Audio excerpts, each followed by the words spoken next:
एक लड़का जो कि शुरू से कुछ कम पढ़ा लिखा था, लेकिन मन में एक ख्वाहिश थी कि आगे चल कर के वो कुछ ना कुछ लाइफ में ज़रूर कर लेगा। और इन्हीं ख्वाहिश को पूरा करने के लिए वो अपनी मामा के घर चले जाता है। मामा के घर जाता है तो देखता है मामा ट्रक ड्राइवर हैं, अच्छा खासा पैसा भी कमा रहे हैं और कोई दिक्कत भी नहीं है। तो वो मामा से कहता है, मामा मुझे भी अगर ट्रक ड्राइविंग सिखा दीजिएगा तो मैं भी लाइफ में आगे ट्रक ड्राइवर बन जाऊंगा, अच्छा खासा पैसा मैं भी कमाने लगूंगा। और इन्हीं चीज़ों को लेकर के वो मामा के घर पर रहने लग जाता है। मामा के घर पर कुछ दिन रहता है। कुछ दिनों के बाद मामा जिस घर में रहते थे उस घर के ठीक सामने एक मकान था। उस मकान में एक लड़की रहती थी अपने परिवार के साथ। उस लड़के की नज़र उस लड़की पर पड़ जाती है। जैसे ही लड़की की नज़र लड़की पर पड़ती है, वो पहली नज़र में उस लड़की का दीवाना हो जाता है, मन ही मन उसे पसंद करने लगता है। अब वो मौका की तलाश में रहता है कि कब वो लड़की दिखाई दे, कब वो घर से बाहर निकले तो एक नज़र उसकी पड़ जाए और दिखाई दे जाए। इन चीज़ों को लेकर के कभी वो छत पर बैठे रहता कुर्सी लगा करके, तो कभी बालकनी में टहलते रहता। और लड़की भी जब भी घर से बाहर निकलती तो लड़के को देखती तो वो भी इन चीज़ों को नोटिस करती कि लड़का कहीं ना कहीं उसे पसंद कर रहा है। धीरे धीरे लड़की उस लड़के को देख करके मुस्कुराने लगती है। ये चीज़ें कुछ महीने तक चलती है। लड़की जब भी आमना सामना होता दोनों की नज़रों का, दोनों एक दूसरे को देख करके मुस्कुरा देते। अब मुस्कुराने से धीरे धीरे बात बढ़ जाती है आगे और दोनों एक दूसरे के साथ प्यार का इजहार भी कर देते हैं। जब प्यार का इजहार होता है तो अब मिलने मिलाने की बात होती है। दोनों समय निकाल करके कभी घर पर तो कभी स्कूल या पढ़ाई के बहाने बाहर मिल लिया करते थे। ये सब सारी चीज़ें चल रही होती हैं, लगभग 1.5-2 साल तक होती हैं। इसकी खबर घर वालों को नहीं लगती है।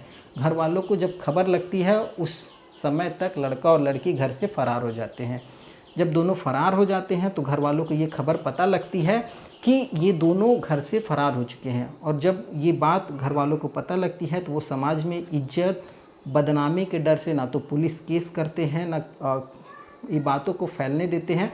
लेकिन कहते हैं किसी चीज़ों को बहुत ज़्यादा दिन तक छिपा करके नहीं रखा जाता है। समाज में ये बात धीरे धीरे पता लग जाती है, पता लगती है। घर वाले खैर बदनामी के डर से बहुत चीज़ों को महसूस करके चुप हो जाते हैं। इसी बीच जो लड़की और लड़का घर से भागे थे उन दोनों की ज़िंदगी बहुत अच्छी चल रही होती है। समय के साथ दोनों का एक बच्चा भी हो जाता है, एक लड़का होता है। परिवार बहुत खुश था और कहते हैं कि खुशियाँ जब एक साथ आती हैं ना तो उन खुशियों को छिपा करके रखने में ही भलाई होती है। अगर खुशियों को बहुत ज़्यादा दिखावा किया जाए तो उन खुशियों में किसी न किसी की नज़र ज़रूर लग जाती है। और ऐसा इन लोगों के साथ भी होता है। इन दोनों की खुशियों में किसी की नज़र लग जाती है। वो नज़र ऐसी लगती है कि एक दिन पता लगता है कि वो लड़की और उसके 11 महीने के बच्चे का किसी ने बेरहमी के साथ कत्ल कर दिया है। जब ये कत्ल की बात निकल करके सामने आती है तो हर कोई सोचने को मजबूर हो जाता है कि एक ऐसा परिवार जो काफ़ी खुशहाल है, लगभग घर से भागे हुए भी 1.5-2 साल हो गया। घर वाले भी अब धीरे धीरे इन चीज़ों को समझ गए थे कि चलो दोनों अपनी ज़िंदगी में खुश है तो कोई दिक्कत नहीं है। लड़की के घर वालों को कोई एतराज़ नहीं था, लड़के के घर वालों को कोई एतराज़ नहीं था। तो आखिर फिर कत्ल किया किसने और उस 11 महीने के बच्चे का कत्ल क्यों किया, जिसकी न तो अभी किसी से दुश्मनी है, ना वो किसी को जान पहचान है, ऐसा कोई चीज़ नहीं है, फिर भी उसका कत्ल क्यों किया गया है। अब ये चीज़ों को लेकर के बहुत सारे सवाल थे और इन सवालों का जवाब पुलिस को भी ढूंढना था। और पुलिस लगभग 5 दिनों का समय लेती है, इन सारे सवालों का जवाब निकाल करके सामने रख देती है। और जब इस कत्ल में शामिल लोगों का नाम बाहर आता है तो हर कोई एक बार सोचने को मजबूर हो जाता है कि क्या सच में इज्जत जो है वो किसी की ज़िंदगी से बढ़ कर के होती है। अपनी इज्जत की खातिर कोई किसी व्यक्ति को इतनी बेरहमी के साथ उस नवजात बच्चे का भी कत्ल कर सकता है। क्या है ये पूरी सच्ची घटना, आज इस कहानी के माध्यम से हम लोग जानने की कोशिश करेंगे।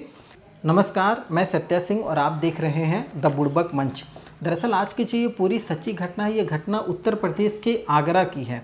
आगरा की रहने वाली ट्विंकल ठाकरे, जिसकी उम्र लगभग 22 साल है, ये वही ट्विंकल ठाकरे है जो उस लड़के से प्यार करती है जिसका नाम है विपिन यादव। मध्य प्रदेश का रहने वाला विपिन यादव, जो कि अपने मामा के घर पर रह कर के ड्राइविंग सीखा करता था, उसके घर के ठीक सामने ट्विंकल ठाकरे का घर था, जिससे दोनों एक दूसरे को प्यार करते हैं। प्यार करने के बाद ये कुछ सालों के बाद घर से फरार हो जाते हैं, एक दूसरे के साथ शादी कर लेते हैं। ज़िंदगी बहुत अच्छी चल रही होती है। समय के साथ दोनों का एक लड़का भी हो जाता है। लड़का भी लगभग 11 महीने का हो चुका था। इसी बीच 17 जून 2025 को राजस्थान की धौलपुर पुलिस को सूचना मिलती है कि धौलपुर रेलवे स्टेशन से कुछ दूर ट्रेन की पटरी पर एक 11 महीने के बच्चे की 2 टुकड़ों में लाश पड़ी हुई है।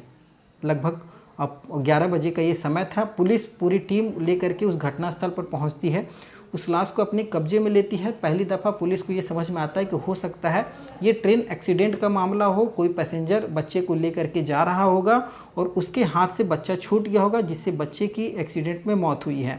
अब ये बात पुलिस एक्सीडेंट मान करके उस लड़के का पंचनामा करवा करके पोस्टमार्टम के लिए भेज देती है।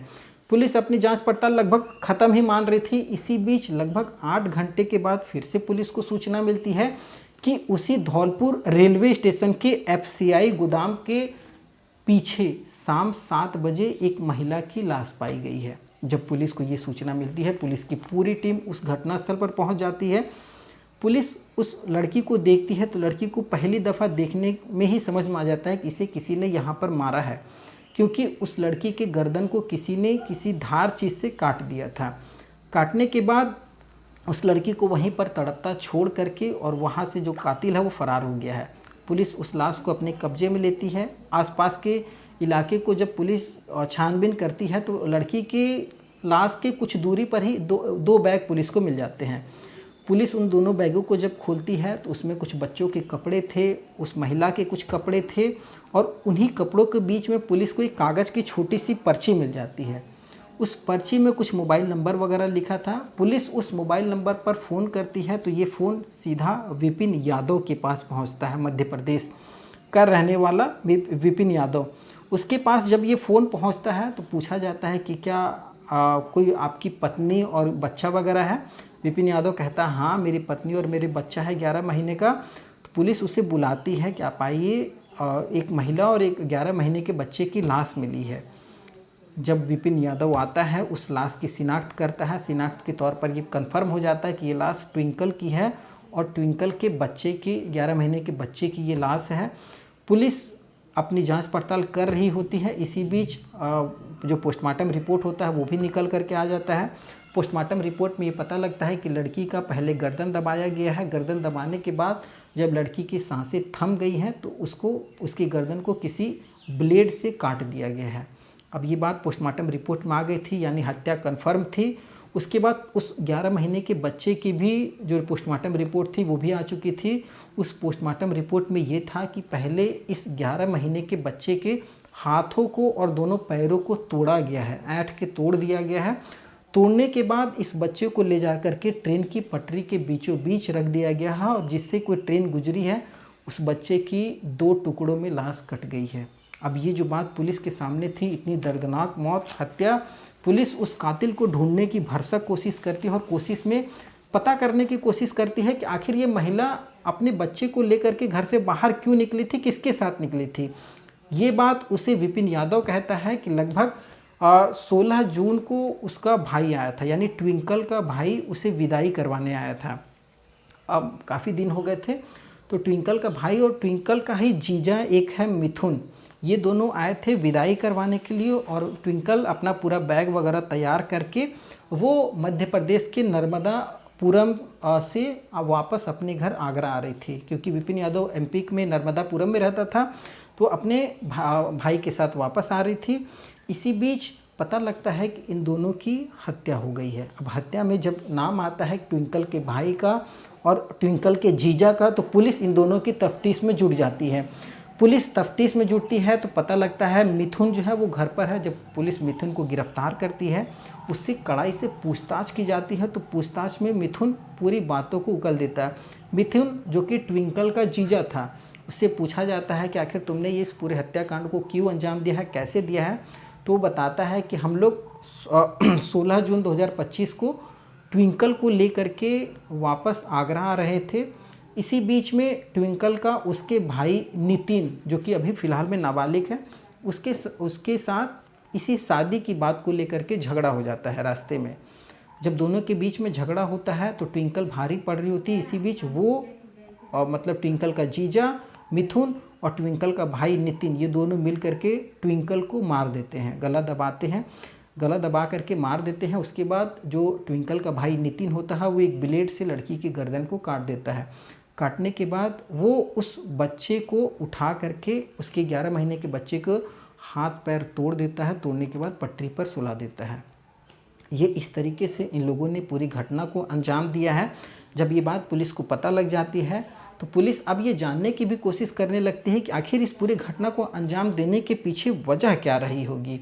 तो जो वहाँ के पुलिस थानाधिकारी हरि नारायण मीना, जिन्होंने पूरी इस केस का इन्वेस्टिगेशन किया है, जिनके अंदर ये पूरा केस चल रहा था, वो जब इन लोगों से पूछताछ करते हैं कि हत्या की वजह, तो बताता है कि इस हत्या की मुख्य वजह था ट्विंकल का लव मैरिज शादी।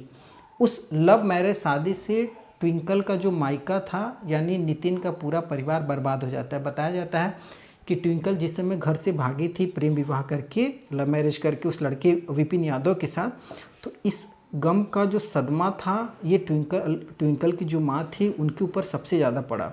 ट्विंकल की माँ हार्ट अटैक से मर गई कुछ ही दिनों के बाद। और इस हत्या का दोषी ट्विंकल का जो भाई था नितिन, वो अपनी बहन को मानता था कि बहन के चलते ही मेरी माँ मरी है, मेरे को छोड़ करके चली गई है।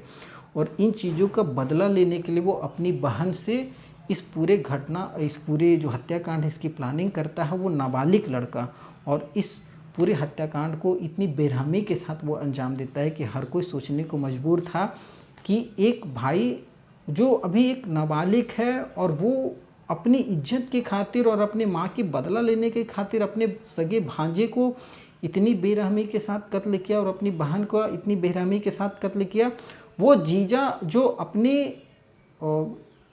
साले यानी नितिन को समझा सकता था, इन चीज़ों से रोक सकता था, वो भी इस पूरे हत्याकांड में दोषी है। पुलिस इन चीज़ों को लेकर के इन दोनों की धरपकड़ कर रही है। मिथुन पकड़ा चुका है, लेकिन वो नितिन जो है वो फरार बताया जा रहा। पुलिस उसकी भी गिरफ्तारी बहुत जल्द कर लेगी। इन दोनों को अदालत में पेश किया गया है, वहाँ से इन लोगों को पुलिस की रिमांड पर भेज दिया गया है। आगे पुलिस और भी तफ्तीश करने की कोशिश कर रही है कि और भी कोई लोग इसमें शामिल हो या ना हो, ये सब सारी चीज़ें पुलिस कंफर्म होना चाहती है। खैर, इस कहानी और घटना को सुनाने का उद्देश्य किसी की भावनाओं को ठेस पहुंचाना नहीं है, बिल्कुल भी। बस आपको जागरूक करना है। और जिस तरीके से इस पूरी घटना को अंजाम दिया गया है, जितनी बेरहमी के साथ कत्ल किया गया है, ये अपने आप में बहुत सारे सवाल पैदा कर रहा है। खैर, आप क्या सोचते हैं इस पूरी घटना को लेकर के, इस पूरी कहानी को लेकर के, या हमारी कहानी सुनाने के तरीक़ों को लेकर के? आप हमें कमेंट के माध्यम से बता सकते हैं। आप ये वीडियो कहाँ से देख रहे हैं? अगर आप चाहते हैं कि मैं अपने अगले वीडियो में आपका नाम लूँ तो आप वो भी हमें कमेंट के माध्यम से बता सकते हैं। मैं अगले वीडियो में आपका नाम ज़रूर लूँगा। आगे फिर एक नई कहानी के साथ नए एपिसोड में मिलूँगा। तब तक के लिए जय हिंद, वंदे मातरम।